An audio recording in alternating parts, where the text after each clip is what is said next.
Welcome to RWM Blue Water Ministry. I'm your host, Bob Minook, and today we have a guest, Pastor Janette Routley, who is the Director of Communications and Connection Pastor at New Life Assembly in Petrolia, which is the church I attend. She is also leader of the music ministry at our church. So welcome. Thank you. Good to be here. The first thing I'd like to talk about is and I don't want to embarrass you at all, but your heritage, because when I first got saved back in 1975, and I'm the first person I know in my family that could openly declare born again, saved, spirit filled, and like this sort of thing. And then you come into church, and as you're here for a while, you realize there's some people here who have had generations in the church. And so I understand you have that kind of background. I do. You want to give us an overview? Sure. On my mom's side of the family, there are a lot of pastors that are in the church. My grandparents both came to the faith. My grandpa was a farmer. My mom's mom, so my grandma, she grew up Catholic. And then I believe they started to attend Pentecostal church. And so out of that, they had 12 kids, and many of my... and that last name was? The Hazard family. The Hazard family, okay, yeah. And so they've been given to ministry, a lot of them, even the ones who aren't ministers. Like, it's an important part of contributing to the kingdom of God and serving. And so on that side, I have a very rich heritage, but also on my dad's side, so Routley, I have a lot. I knew Charlie. Yeah, so that's my grandpa's brother. Charlie's my grandpa's brother. But we call Uncle Charlie. Yeah. You know, he's Uncle Charlie. And my grandpa was a maybe quieter version of Uncle Charlie, but also a minister and with a pastor's heart, loved people. And I grew up around that, and that was normal for us. So it's not lost on me that that's actually unusual. And really appreciate that I had grandparents who prayed for me, great-grandparents who prayed for me, and not just me, but our family, and that we would know the Lord and serve Him. So it's great. Not embarrassing at all. I love my family. When I first started at New Life in this building, I had a brief experience in the other building, the white building down Eureka Street. Yeah.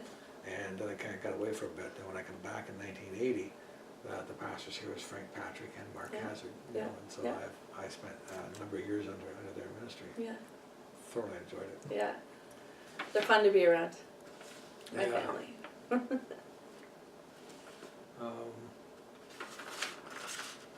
So when did you first feel the call to ministry? I'd actually say I was pretty young. How old would I have been? A teenager. That I loved being part of whatever was going on at church. I loved sharing Jesus with people, not in a in-your-face kind of way, but in those one-on-one conversations with friends of mine to explain why I'm different, and that was noticed that I was different. But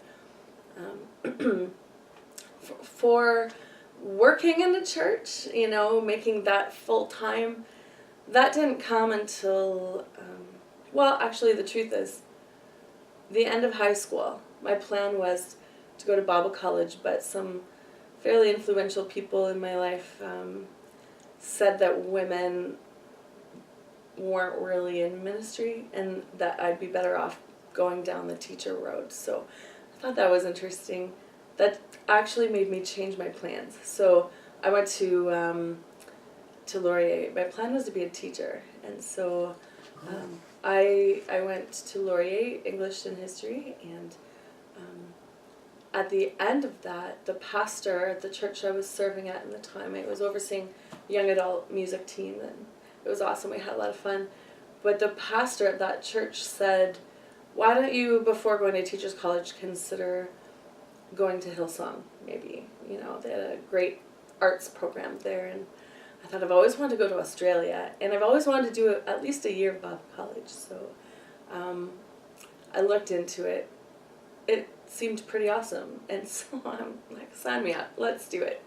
And so after I got my degree at Laurier, I went to Hillsong, and that was really a great time. That's where it was confirmed in me, actually, that I think this is, like, I get so excited and so many ideas, and I just feel so full of life when I think about doing this as, I don't want to say career, because it's so much more than a career. Like, it really is a big part of your life, the calling, as you say, right? Yeah. So that's really where it was confirmed. So when you went to Hillsong, what year was that? The end of 03, I believe. Yeah. And so, yeah, it was really neat to meet people from all over the world. Now, I'm embarrassed to say this because I've been serving the Lord now since like 75 and 1980, and I've had my ins and outs over the years. But all those times, I mean, I only became acquainted with Hillsong probably a year and a half or 2 years ago. Yeah. Oh, that's okay. First There's so much out there. I so much enjoy them. Yeah, really it's true. They love Jesus over there. Mm-hmm. Kind of outside of that, you'll hear little bits and pieces about Hillsong and maybe their theology, and when I'm in it, and that's lost on me a bit, because they preach Jesus and they do preach about sin and so forth. And the worship takes you into the throne room. It absolutely does. Yeah. So, it was a great time. So you said you put a year in there? I got a call from the church that I had been serving at in Waterloo, and the music minister at the time had resigned and was going down to the States in Florida, and they needed someone to fill his position, and I got along really well with the pastor there at the time, and had some great conversations with him before I left for Hillsong. So he called me and asked if I'd come back right then, and I wanted to finish the program first, but I said sure. Actually, that would be awesome. I loved that church. Had a lot of friends there, all through university. That's where I had attended and served, and so I had an opportunity to go back and work in the church that I loved, and with people that I loved, and so that was great. I was there for 12 years. 12 years. Mm-hmm. Okay. Now, is that where you were before you came here? Mm-hmm. Okay. Yeah. All right. So did you ever get to Bible college then? So that year at Hillsong. That year at Hillsong. Yes, we did Old Testament survey, New Testament survey, pneumatology. Okay. It was good and it was fun. My goal is to, I'd actually love to become ordained. So there's some more schooling that I have to do, but with all of my university courses and with what I did there, there's not that much more that I still have to do, which is great. So it's just finding the time to do it. So the pastor who suggested that you shouldn't go to Bible college and you should go to teacher. Wasn't pastors, just very Just influential somebody. people in my life. Okay. And are you, in hindsight, was that the right path? Or is that not a good question? I don't know if it's not a good question, but I took that path, so I'll never know. It was your path. Yeah. If I hadn't done that, if I hadn't gone to Laurier, I likely would not have been at that previous church where I grew, and there's really smart people in that town who call you to a high level with education and know what you're talking about, and so study was a big part of those 12 years. In university, you're in university town, you can't get away with just saying what you feel, it doesn't work there. So that was really good for me. I may not have even had the same experience had I gone to Bible college. Do I wish sometimes that maybe I had done the Bible college path? Sure, but there's other times I wish I'd taken the teacher's college path. It's not everybody who can say that they were in Hillsong. Right, and that's valuable too. And I appreciated the Bible teaching I received there as well. And there's some really good teachers there. Robert Ferguson was the one I think I appreciated the most. I don't know if you've heard of that name, but just a lot of wisdom. And you appreciate those people that God plants in your life that really help you grow and mature in your faith, because that helps you in communicating to other people the truth of God and the gospel and allow people to grow as well. I don't know. It's neat to see that. So, in our church, I mean, it was a few months ago. It could be 4 or 5 months ago now, but it was a prayer meeting, and during the prayer time, there was a moment in time where you were speaking and you gave a testimony about a healing that you received. Yeah. And I wonder if you could tell us about that. Yeah, sure. In '08, I was diagnosed with rheumatoid arthritis, and it was not fun. My experience with that is every med that I tried, somehow my body would reject it. From I'd be covered in hives to the worst was I had anaphylactic response to Remicade. It was like an intravenous put in you, and you'd be there for a few hours, but midway, both times I tried it, like my airway just closed right in, couldn't breathe. It was horrible. So that was the moment I decided I'm not going to be on any of these meds anymore. I don't know what I'm going to do, but I'm so frustrated that everything I try, something happens. So I was a year had passed since I had taken Remicade. And in that time since being diagnosed, I've been prayed for often. And I love that people come and believe with you that you'll be healed of this. I was in a community where we'd seen a lot of healings. In my family, I know my grandpa Routley, he'd experienced healing at a great-grandma who her leg grew to even out with her other leg. It's pretty awesome. I have that. I believe it's true. And it's these people who, they're really honest about things, so why would they lie about that, right? Yeah. So I believed, but there's a point, sometimes you get tired, Mm-hmm. It's like, oh, someone else wants to pray with me. That's okay, sure, pray, but not that I check out, but you're just assuming, like, I'll let them, we'll go through this, and you kind of start thinking, I did anyways, I won't put that on anyone else, but this is just my lot in life, you keep thinking this is what's going to happen, but... Yeah, so for our listeners, and anybody who's been listening, know that that we've talked about healing before, we've got some other interviews that we've done with healing, and so we believe in a miracle-working God, and yet, as Pastor Janette's mentioning, that we know people who have prayed and have not received healings, and in your example. Sure. And, but we do believe that God will touch His people.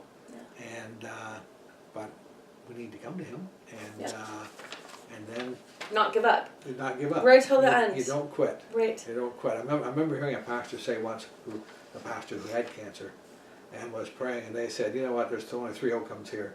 I'm either going to get divine healing, or God's going to give the doctors directions so I go into remission, or I'm going to die and I'll stand before the Lord healed. So either way, it's a win-win-win. Right. And it changes how you face things when you come to that understanding. Yeah. We have a hope beyond this world. So I faced cancer too earlier than in '07, and you think that, especially when it's one that you see other people passing away from. It's hard facing that. But I have people who've gone before me who they face that with courage and faith, and that makes so much of a difference in their lives. So, but anyway, it was 2013, March the 5th, I remember, that we had a prayer meeting then, and 5 people of a church of 1,000 showed up, and I always would just play piano and behind people praying and just worship. I like doing that. It's my happy place. But this particular night was not so happy. My hands hurt really, really badly. So I was playing and I called the guy over and that was running it. And I just said, I don't know I can do this for much longer. I think I might go home. I felt really tired. Fatigue's a big thing with RA. But also the pain of my hands. And I just wanted to be home and in my comfy clothes and not hurting. So he's like, no problem, but let us pray for you before you go. So, sure. I was thankful they put a chair for me in the middle. Sometimes, people will pray for you and they make you stand for a long time. Not fun when your feet and your ankles are killing you, but there's one part of me that can't remember, that was tough. But anyways, I digress. So, sat down in the chair. The few people that were there came, laid their hands on me and just began to pray. And where the most pain was in that moment, two places were my wrists and my neck was just really bothering me. I don't know if it was from sitting for a while at the piano, but someone had placed their hand there. I didn't say, can you put your hand here and put your hands here? But they did. They laid their hand here. Someone else was here. Someone was on the top of my head. Someone had it on the back of my neck. And they just began to pray, and I wasn't actually, I don't know if I should feel shameful. It wasn't one of those moments where I'm like, this is it. God's going to heal me. I'm believing for that right now. Mm-hmm. Again, it was just that kind of tired, like, I'm hurting. They'll finish soon. I'll get to go home. But God had other plans, and I'm grateful that past my apathy, maybe. God's mercy. Mm-hmm. Yeah, so I felt the heat. Actually, one of the guys who had his hands on my wrist, he pulled back and was like, oh my, Janette, do you feel that? So, of course I did. There was heat in my wrists. There wasn't heat in my neck where the pain was, but that heat, it got really hot, but it didn't hurt. But it was like hot, like when your face gets flushed after, exercising for a long time, or that really hot heat. And then when it left, all the pain was gone. I couldn't open water bottles or pop bottle, like a 1 liter, whatever. Yeah. And after that, I called a friend of mine who we were hanging out a lot, and he was usually the one I'd be like, can you please open this for me? And we went to a local coffee shop, and he bought a bottle of water and a bottle of Diet Coke, and he said, here, open these. The first one I opened, and I actually thought it was a joke. I figured he had opened it for me and was like, haha. And he hadn't. No problem. The other one I opened, no problem. And I started to get really excited. Like, all the heat had left, and I'm like, there's no pain, but okay, he didn't really know. But time has told the story. I have gone water skiing. I wasn't very good at it, but I lift things, and before I can brush my hair without it hurting. It's small little things you don't know, and that, man, I'm just so grateful. You live grateful, because going to the grocery store and tearing off the little plastic baggies to put your vegetables in, I'd often have to get other people to do that for me when I was experiencing a lot of pain. Yeah. And so you just are grateful for those little things that before that you didn't realize it was hard for other people to do.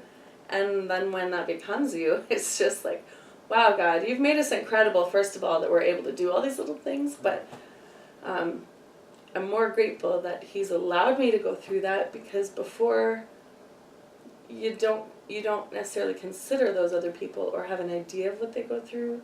Wow. The older people tended to talk to me a little bit more. The older ladies, some of them had RA, and we shared the same rheumatologist, so we were able to chat about that. And anyways, that was a neat part that I didn't see coming, the connection I'd be able to have with people who are seniors, and building relationship with them through that. So it was interesting, because sometimes we hear that, if you've got faith to be healed. Mm-hmm. And we see the story in the scriptures when the 4 people brought the paralytic on a bed and lowered him through the roof to Jesus, and Jesus saw their faith, and the person was healed. Right, that's an interesting way to look at it. Yeah, and like you said, you were kind of complacent at that moment with those people around you. Absolutely, it was. Yeah. And also, you mentioned about putting a chair out and sitting in the chair.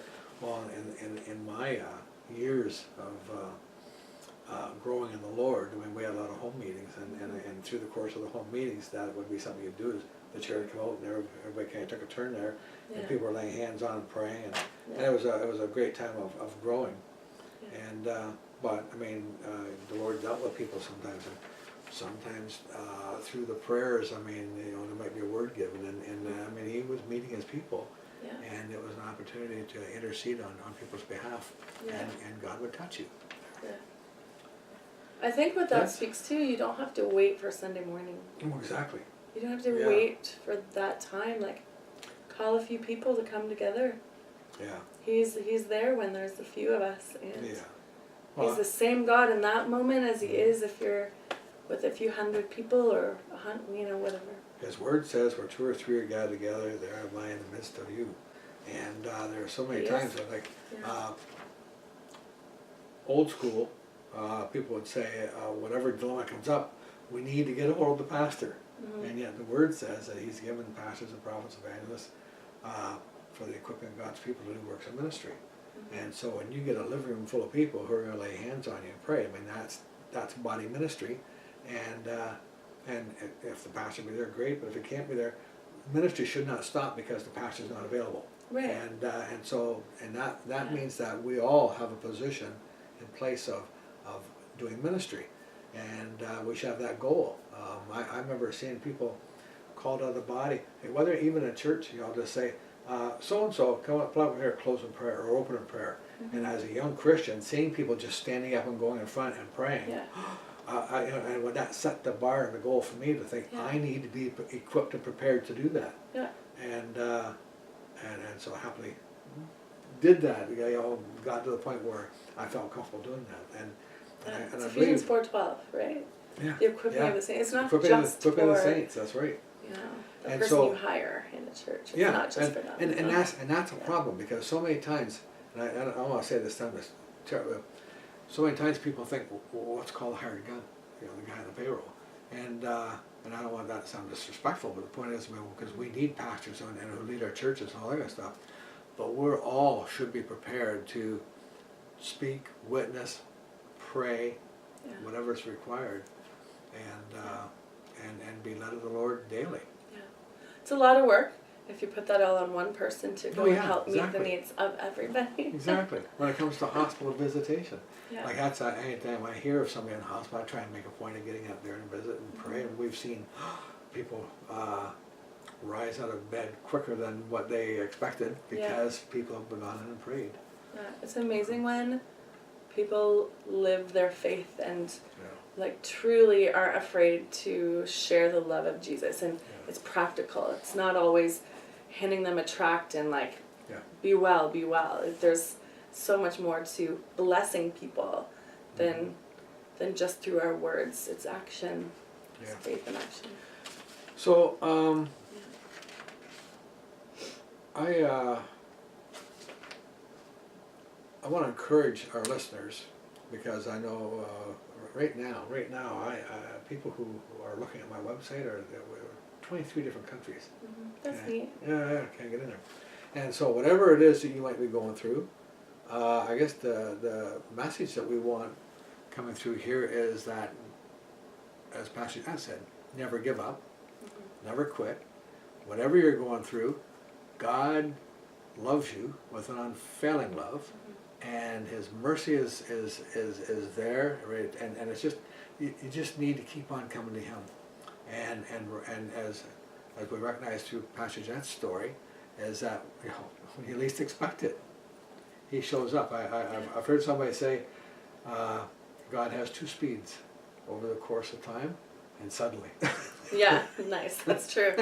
I like that. And so we just need to continue to trust in Him, and like I said, just don't ever give up. Don't give up.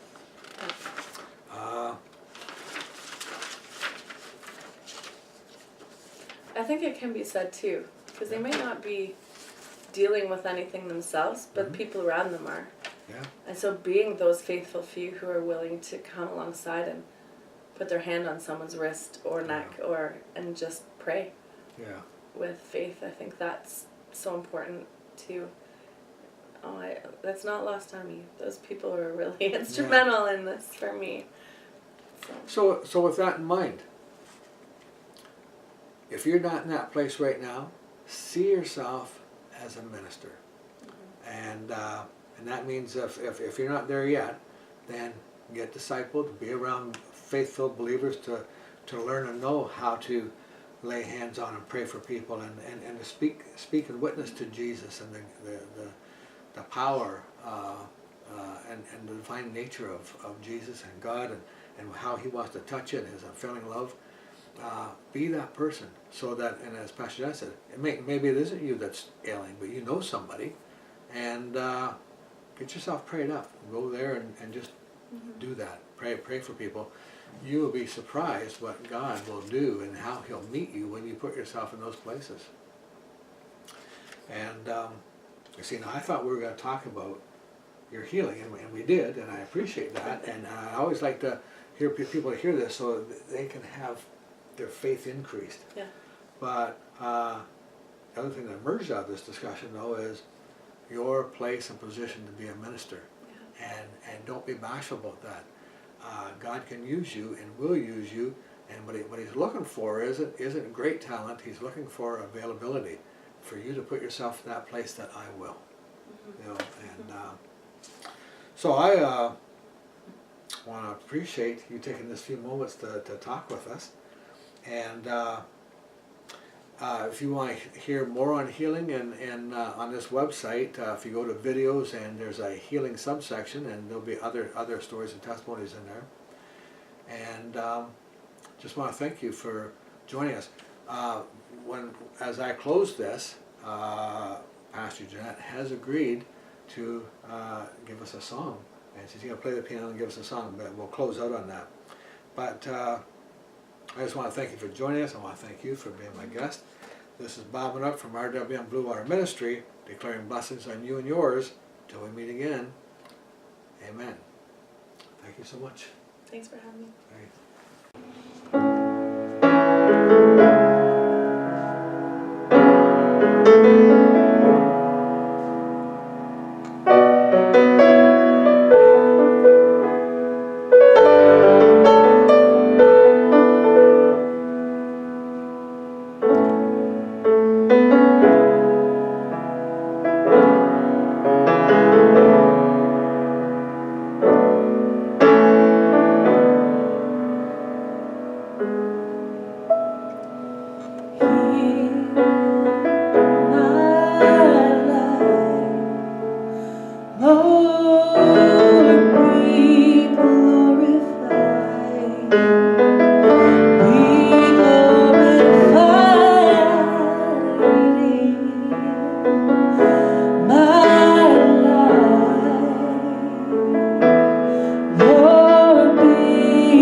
Lord, be glorified.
Well, thank you so much.